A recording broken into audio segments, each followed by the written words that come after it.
And Bhagavata Dharma gives us a beautiful way out. It gives us a beautiful way out, and that's what we're going to discuss now. And what does Bhagavata Dharma say?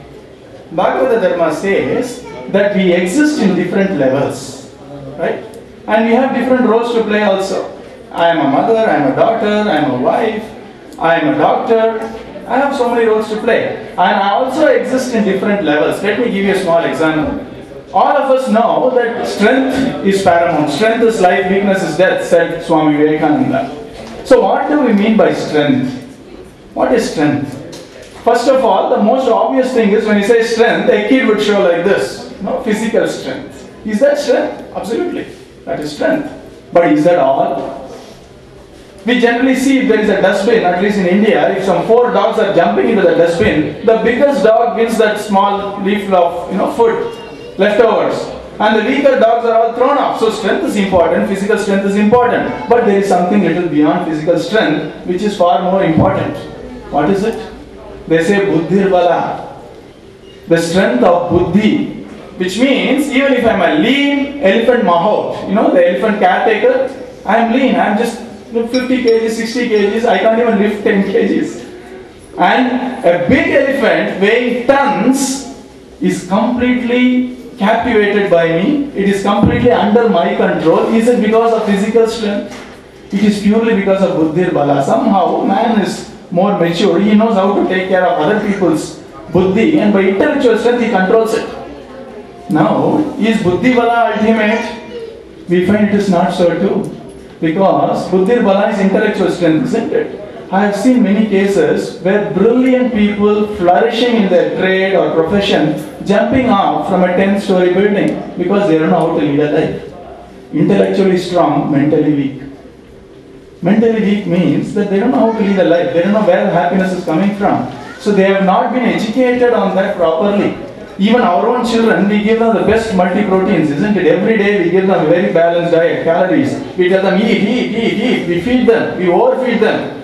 We shout at them if they don't eat. And then in the evenings when they are back from the school, Kumon class, rapid mathematics class, swimming class, karate class, we are trying to increase their physical strength. We are trying to give them the intellectual strength. But what have we done to give them the mental strength to face life when they have to face it?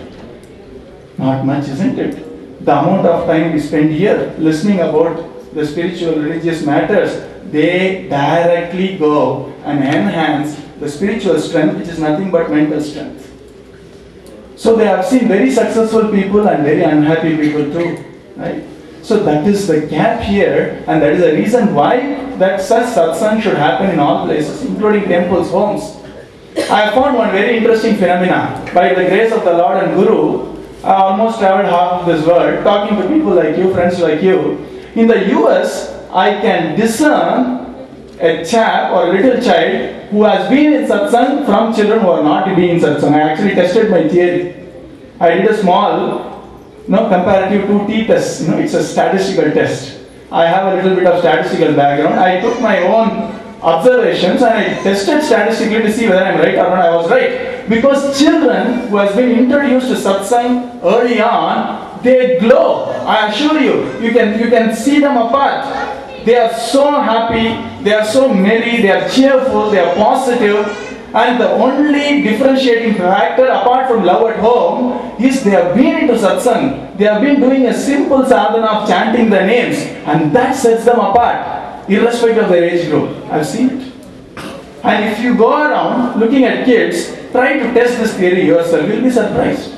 If a kid manages to captivate your heart, you see something is different in the kid, ask what is the difference. It will say, yes, every Saturday we do chanting at home, or every Friday we go to a satsang there. My mother tells me to chant Mahamanthra, Ganpati mantra, whatever mantra every day. There is that difference, and that enhances our mental power. That is what we have been searching. Same Bhagavata Mahapurana asks a very beautiful question for us. Vidura asked Maitreya, sage Maitreya, a simple question. Sukaya karmani karoti lokaha. I am puzzled by this wonderful enigma of life, that I find that everybody in this world is actually chasing only happiness. You ask a fundamental question, why are you here? The answer has to be happiness if he is answering truthfully. Why are you in UK? He may give a reason. Why happiness? Why are you getting into a part-time course in this college? You ask 4 or 5 whys, finally I want to be happy, that's why I'm doing. Why are you in family life? Happiness. Why are you out of family life? Happiness. Why did you marry? To be happy. Why did you not marry? To be happy. Whatever it is, each of us have their own way, but finally we are not chasing happiness. Sukhaya karmani karoti lokaha. Everybody in this world are actually doing all the acts for happiness. And the enigma is, yet nobody is happy. Why? That is the question in Bhagavata Mahapurana, that everybody wants happiness. We do every little thing for happiness. In the very pursuit of happiness, we become unhappy. Somebody is very happy, I got a great job, extremely happy. He goes to the office and says, is there a course for stress management? No. This is what it is, isn't it? We generally do these programs in a various levels, right from kindergarten to old age homes. When you go to a small kid and ask, are you happy or when you will be happy? The kid will say, I like kindergarten, I don't get much independence. If I go to middle school, I will be very happy. You go to middle school student, when you go to senior school, I can choose the subjects which I want to. I will be happy. Go to the school, if I go to a college, wow, I will be a professional, educational, I will be happy. Somebody comes out of college, gets into a corporate, ask him, I'll be happy if I achieve something. 99.9% of people in my corporate trainings, the answer is, when you will be happy when I achieve something. Let's look at that. And then, he has achieved, he is the head of a department, when you will be happy? Some other milestone, when they own the company.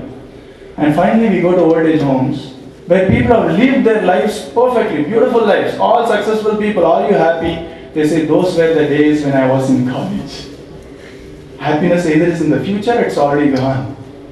There is the gap, isn't it? That's what Vidura is asking 5,000 years back. Sukhaya karmani karoti lokaha. Everybody is running around for happiness. Not only humans, even little ant. It will go all across this entire temple to find a small particle of this kalkandu or sugar candy.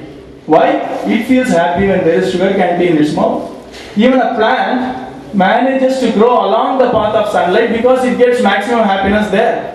So every living being is trying to gravitate towards a state of maximum happiness, yet we are not able to find that happiness completely. That gap can be filled only by Bhagavata Dharma. It cannot be filled by our intellectual efforts at all, because it is not in that level at all. It is like answering a dream question in the waking state, like 10-headed, lions and all that stuff.